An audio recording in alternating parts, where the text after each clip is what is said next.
Most congregations, it seems, are diminishing in numbers, especially after this pandemic.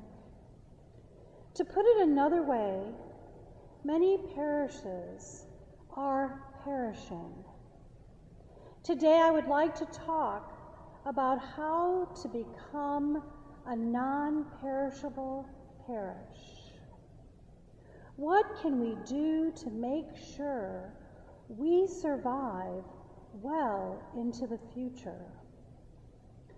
We can begin with Jesus' words in John chapter 6, verse 27, where he says, "Do not work for the food that perishes, but for the food that endures for eternal life."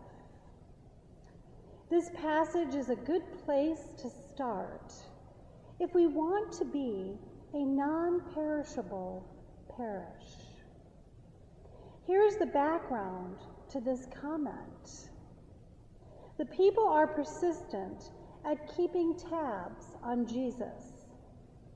They follow him from one side of the Sea of Galilee to the other, mainly because they are hungry. And Jesus seems to have fed a few of them and has solutions to the problems of food insecurity.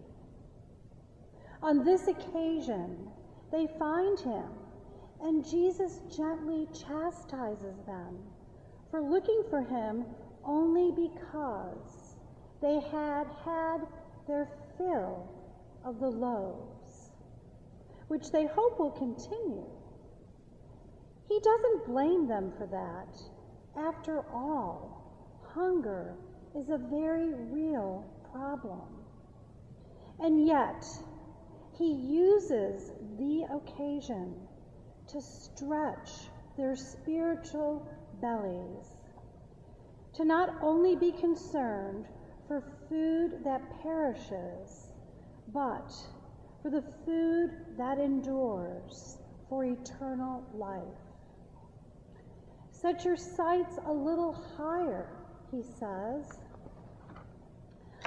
I realize it is difficult to think about spiritual things when your belly is empty, but there is a reason why fasting has been such an important spiritual discipline throughout the centuries.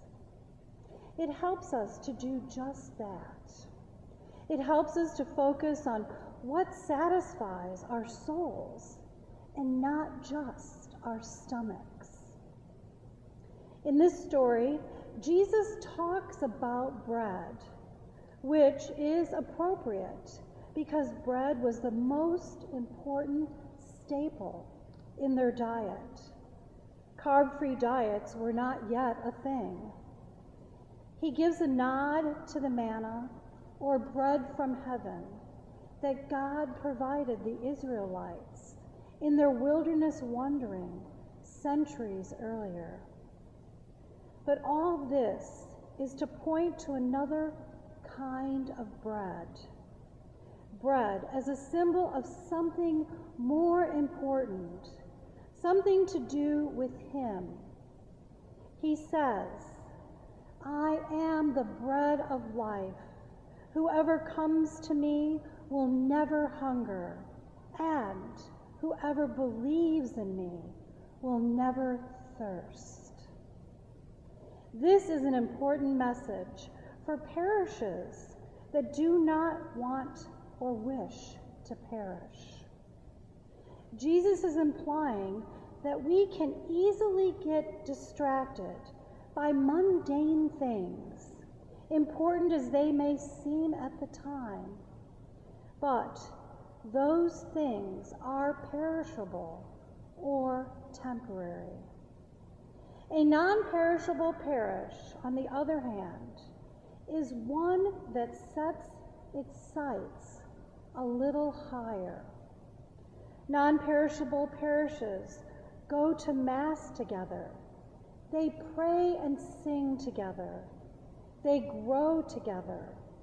they love together, and they make decisions together, all while staying focused on the reason for their existence, Jesus the Christ.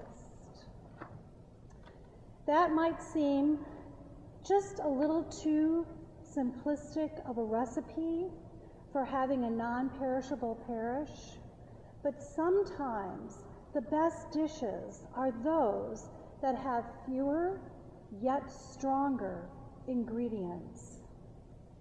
Still, there's got to be more to it than that, right? We should focus on Jesus, the bread of life. Without Jesus, we might as well shut down the kitchen or close the church doors, because without Jesus, we don't have the main entree. Still, we can't flourish with just the main entree. Even Jesus once said, "Man cannot live by bread alone." So I've come up with a list of 5 other things we need to do to have a non-perishable parish. Other than making sure Jesus is our main entree, we must, 1, buy fresh. Just as our food will last longer if we buy it while it is still fresh, so must a parish try to be as fresh as possible in its approach to ministry. Perishable parishes go stale in their ministry. The absence of freshness is often the biggest factor of their decline. As the Subway tagline says, eat fresh. Number 2, cook quickly.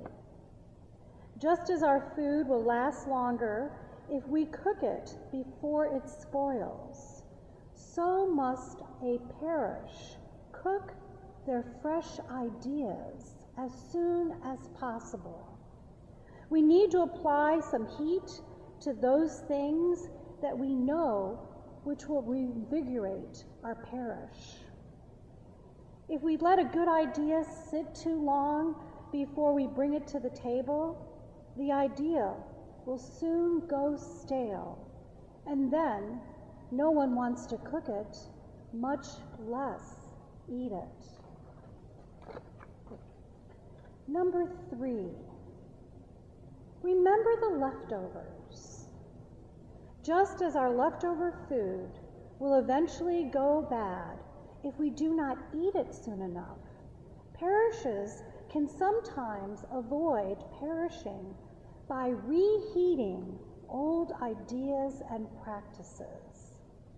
Maybe we just need to add a new ingredient or 2 to the leftovers.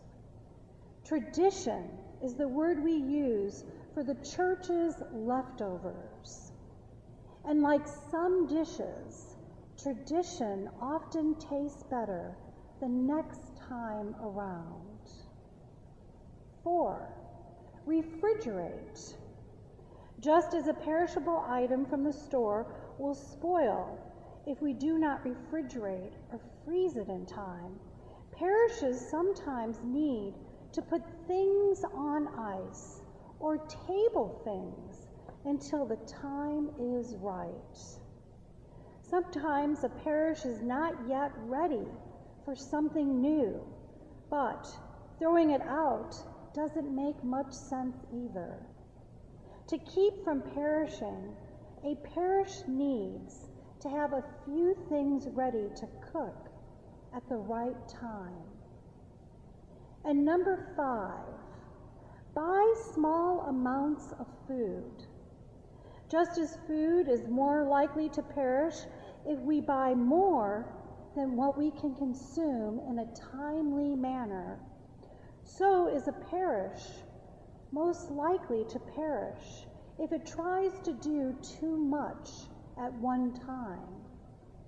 Parishes need to be careful that they don't bite off more than they can chew. Rather than trying to do too many things and not doing anything well, we should just focus on doing a few things very well.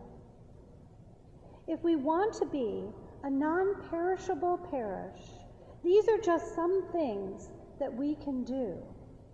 Make sure the main entree, Jesus the Christ, the bread of life, is on the menu. Include some fresh new items on the menu. Cook our fresh new items quickly. Don't be afraid to eat leftovers. Refrigerate food we are not yet ready to eat, and buy smaller amounts of food. And perish the thought that our parish needs to ever perish. Amen.